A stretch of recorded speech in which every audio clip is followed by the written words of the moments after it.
Good morning. I'm Jillian Blessinger. And I'm Caroline Teal. And welcome to this week's edition of Wildcat Weekly. Everywhere you look, there's a heart, a hand to hold on to. Everywhere you look, there's a face of somebody who needs you. Everywhere you look, when you're lost out there and you're all alone, life is waiting to carry you home. Everywhere you look. Everywhere you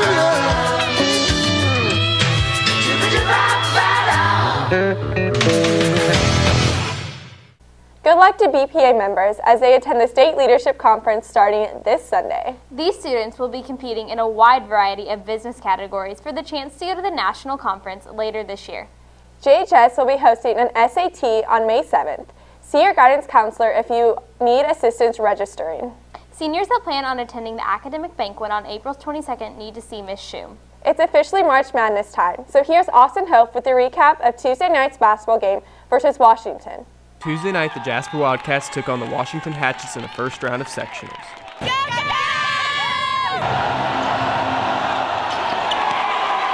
The Wildcats cut down the Hatchets with a thrilling 47-46 victory behind a barrage of scoring from Luke Foster.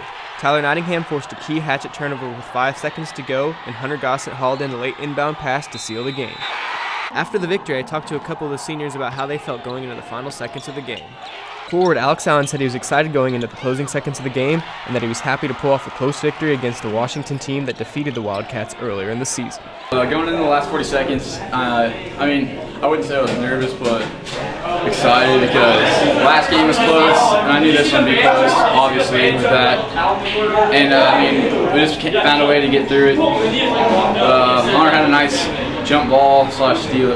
We thought it was a steal, they called it jump ball. And then we got a stop.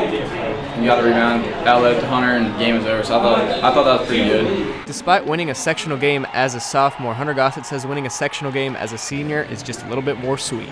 I was in the sectional run sophomore year, but this one's a little different. This one's a little bit more sweet because we're the seniors and they're relying on us. So it's just a lot more sweeter to win it as a senior. Hunter looks forward to a huge student crowd at Memorial Gym as the Wildcats take on a Vincennes Lincoln Alice team that the Wildcats handled easily earlier this year. We just need to take it like we did the first time. I think with everyone coming out again, like we had, there was a great student section tonight. If we could have everyone show up again Friday night, that would be a great atmosphere, and that helps a lot. It makes it almost like a home game for us. So just a big student section helps us out a bunch. But we're not taking Vincennes lightly just because we beat the crap out of them the first time. We're going to beat the crap out of them again. The Jasper Wildcats will now take on the Vincennes Lincoln Alices at Memorial Gym at 8 p.m. on Friday night. The next blood drive will be next Thursday, March 10th in the community room from 8:30 to 12:15.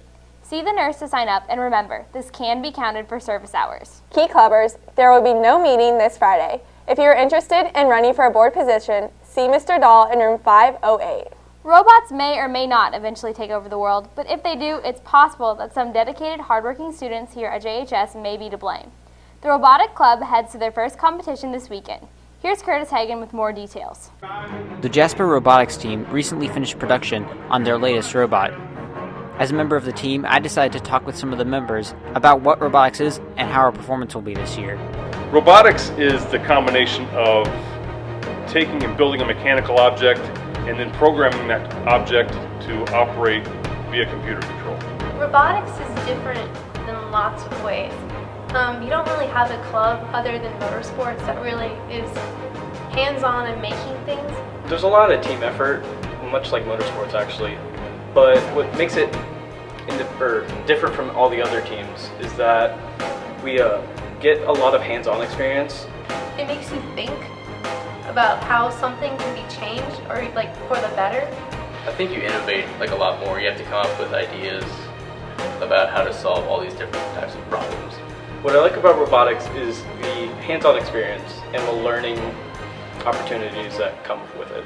I like robotics because it's like a home away from home. I mean, I get frustrated really easily. Maybe that's just because I'm the only girl. And I also like building something. I like to build things out of nothing. And robotics is the perfect club for that. I take care of most like the fabrication and a little bit like I help kind of conjure up ideas and designs sometimes. I do a lot of things in robotics. Sometimes I work on modeling in CAD, and other times I work with the robot and the 3D printing side of things. As the mentor and leader of robotics, I do a little bit of everything. Most of the time it's spent herding cats, chasing down students and helping them with any problems they might have, getting the things they need, and answering questions. But when I'm getting to do the things I want to do, I'm writing code. Saying robotics is a boys-only club, I can understand what they're coming from. Most of the time when you see people working with metal, it's a boys thing, but girls can do it too. I've done it. I mean, just because I'm the only girl in the club doesn't mean girls can't do it. It's just I'm like the only one that decides to, I guess. But I like it. It's fun. This year's theme is strong. It has to actually breach the outer defenses of a castle and score boulders against the enemy tower. Basically, it's just castles, and you're trying to take over, break these other team's defenses, and then score on their castle. So the different obstacles that we have, there's ones that are like, it's called a portcullis, and then we have like the drawbridge where it goes down and the robot has to push it down, and then we have the uneven wall where you have to climb over it, and there's different sizes of obstacles you have to go through. I think we'll do pretty good. I mean, this is my first year, so I can't really say much, or I can't really compare to the previous years. I think this will be one of our better years that we've done it. We have a robot done. Normally we don't have a robot done. We had it test driven, which normally we don't have it test driven either. And then we actually have our obstacles built. Like last year, we barely qualified for state. I think we'll get a little better this year. So I'm not sure if we'll go to state, obviously.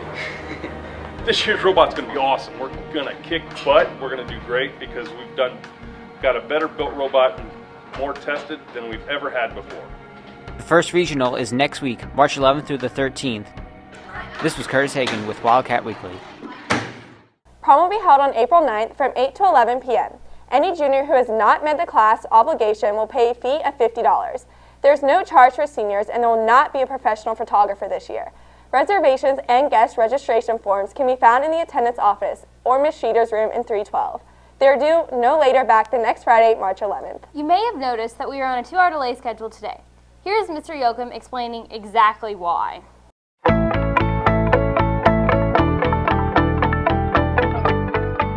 The Department of Ed says that as we're transitioning from the ECA or end of course assessments that we have to start giving the I-STEP, and that is going to be the graduation qualifying exam for all the sophomores or students that are in biology, whichever year they're taking biology, which could be freshmen. So that's the whole idea behind it. They're just moving from a different testing format from the ECAs to I-STEP. The current sophomores will have to take the ECA, and with this current class of sophomores, they're going to transition out. Once this class of sophomores graduates, there will be no more ECA. After this year, it's going to be a sophomore test. The I-STEP is only going to be for sophomores with the exception of biology, and that's going to be whenever the students take biology, which could be in the 8th grade at the middle school or Holy Trinity, or it could be as a freshman. And here we don't hardly ever have a sophomore in biology. So it's freshman biology students and sophomore math and English students. I-STEP, I'm really not looking forward to taking it. I thought I was done after 8th grade, and yet they're telling me I have to take it again, and I'm not looking forward to taking it. I don't want it anymore. I'm done with it. There's no point in taking both of them because it's basically the exact same thing.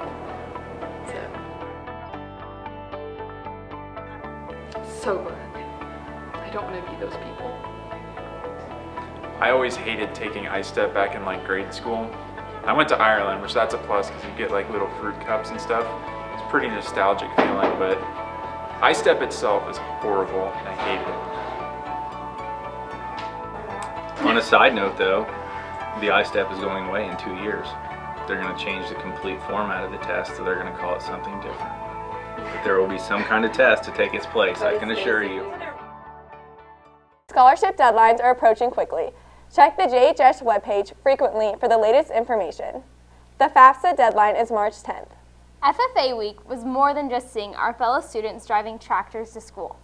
Here's Austin Hope with more information on last week's events and competition. Last week was National FFA Week. Jasper High School's FFA chapter celebrated the week by having dress-up days and driving tractors to school.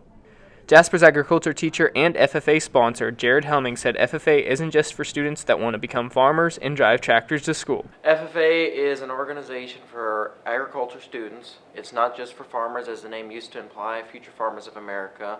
It's now known as just National FFA Organization, and it encompasses all of agriculture, agri-science, agribusiness, anything that has to do with agriculture. Mr. Helming talked about how many competitions in FFA prepare members for future careers. As a member of FFA, you can compete in different competitions such as soil CDEs. CDEs are career development events, so it has something to do with a future agriculture career. We have forestry, livestock, and then now here in the spring we're getting ready for this Thursday is leadership development CDEs. So there's things such as Crete speaking, job interview, leadership ambassador, demonstrations on how to do something, quiz bowl, and essay and public speaking. Junior member Wyatt Gepner talked about how FFA is growing and he hopes that it continues to grow. FFA has affected me by just joining new things like soil judging, doing new district leadership contests, and Mr. Helming's really helping us learn more this year and getting us involved more than we've ever had before, and hopefully it keeps going. I'm glad in what we're doing. To join FFA, you must be in an agriculture class. Next year, Mr. Helming will offer Intro to Agriculture classes and Agro-Mechanic classes as well. On this edition of Into the Wilderness with Ryan Gunn, we will be delving deep into the natural lives of the teachers.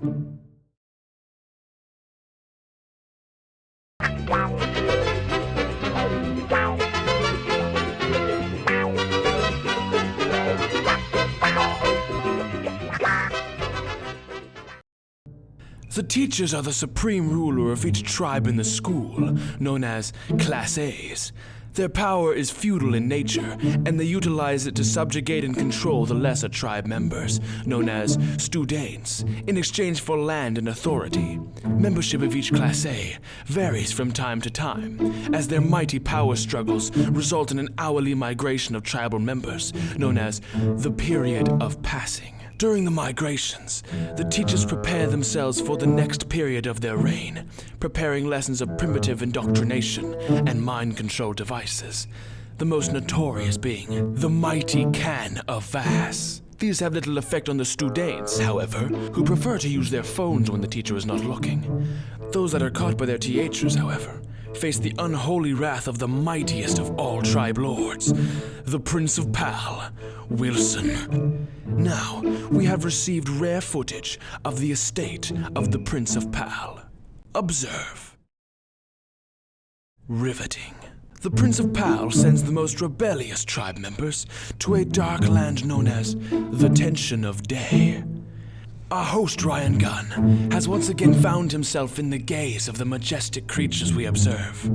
Luckily, Ryan has a PhD from the University of Education in distracting the teacher menace.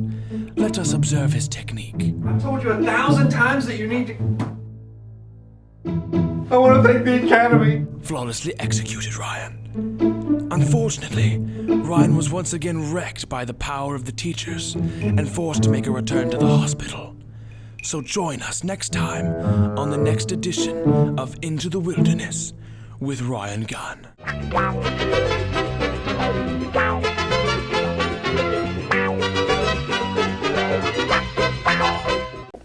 That's it for this week's edition of Wildcat Weekly. Make sure to tune in next week.